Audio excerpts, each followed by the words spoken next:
adjustment for me was finding time to balance my life, mainly family and social, with school. That was really difficult to strike at first, and I didn't do a very good job. And there's still weeks where I don't do a good job with that. I had no idea where my nursing skills would be. So at first I was very unconfident about what I was doing, my assessment skills. But once starting clinical, I gained my confidence, and with the help of my clinical instructors and peers, I found myself that I could do it, and I did gain a lot of confidence. I think just some of the hardest adjustments were just getting into kind of a routine, going to class, starting with clinicals. It was fairly stressful, but once you get in that routine, it's really easy to kind of just keep going with it. I was working as a program coordinator for a PhD admitting program at Duke University, and the thing that really drew me to the ABSN program here at Duke was partly that it was accelerated. I have a prior degree in English, and decided after a few years of administrative work that I very much wanted to go into healthcare and entirely shift my career.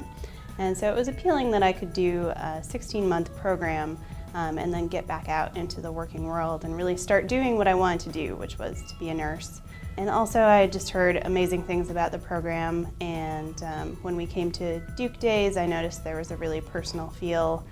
Got to know some of the administration at that time and some of the faculty who spoke with us, and I was impressed by all of them. So it was an easy decision after I received my acceptance.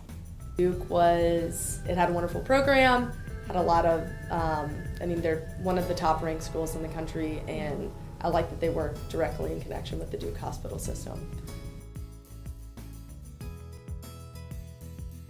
There are so many helpful people here. The faculty they're all incredibly supportive. I would say the key people that I found very helpful were everyone in IT. I found IT extremely helpful. I would go in there with any problem I had. I would call them when I was at home saying, hey, I'm having an issue with logging on to my Duke mail. Can you help me out with that? So they're great. Also, Margie and Jackie in the C&D are fabulous. Get to know them. Melissa Zaberna was crucial. She helped all the way from our admission, all the way to resume writing, and was always there to answer questions. Other people in the administrative offices, including BB Mills, are always there to answer questions. And then really relying on your faculty advisor is very helpful with the transition. They're always there to answer questions. And also getting to know other people in your cohort, which just happens as you go along, especially once you start doing clinical rotations. You build some very strong and lasting friendships. Dr. Bridget Carter has been a tremendous person that I can go to for anything. And also Dr. Terry Ward. Any problems I had, any issues that I may think that I couldn't go through anymore, or I was giving up, or thought that I couldn't get through, I could also go to those two people, and they were very good at helping me overcome my struggles. All of our doors are open. I don't know of any faculty member that wouldn't agree to see a student at almost any given time. You're coming to a world-renowned institution like Duke, so definitely take advantages of the resources that are available to you, such as financial aid. We also have peer advisors and peer tutors available to assist you in your transition into the program, so take full advantage of all that is available to you. I think the peer tutoring program, it's a brand new program. We didn't have this, so I'm a little bit jealous actually.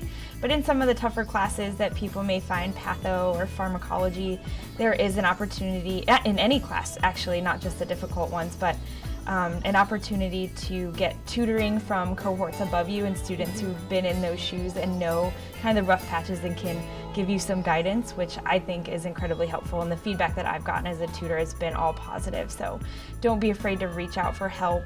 It's there, it's all around you, and don't be afraid. It's not a failure, it's not a negative thing, it's a very positive thing and will only help you be a better nurse in the future for your patients. The ways that I learned with the new program was just to kind of lean on my peers a little bit.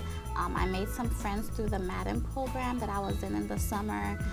My roommate was in the Madden program, so we bonded right away, and along with some other students, and I just learned to lean on them, have fun with them, or just take some time out to do something that's not related to the program.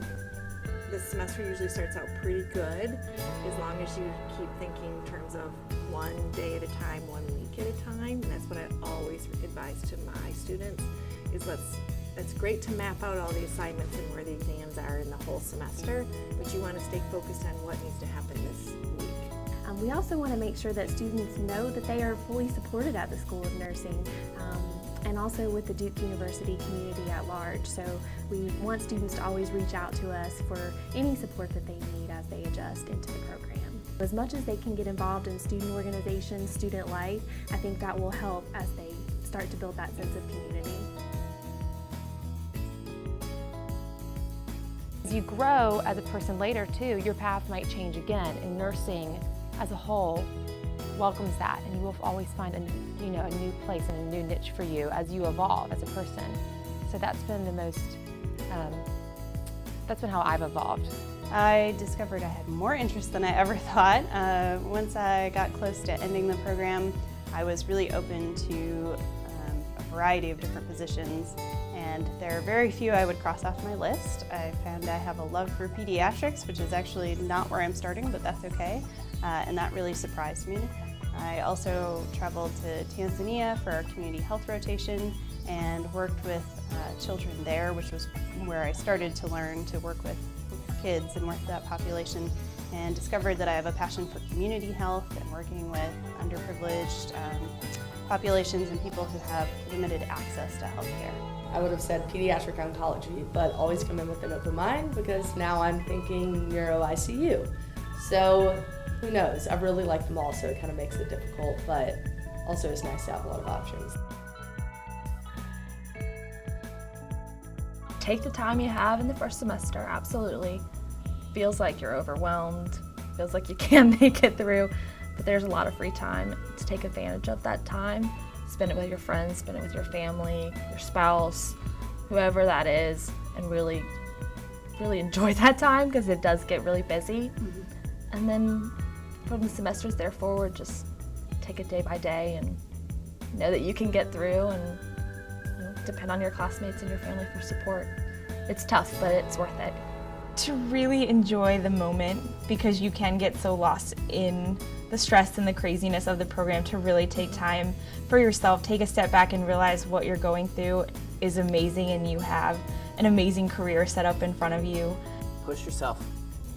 That's what this program is about, pushing yourself to do your best. Find those supportive networks and seek out extra opportunities to really make yourself stand out. No one ever said that it would be easy, but it certainly is worth it.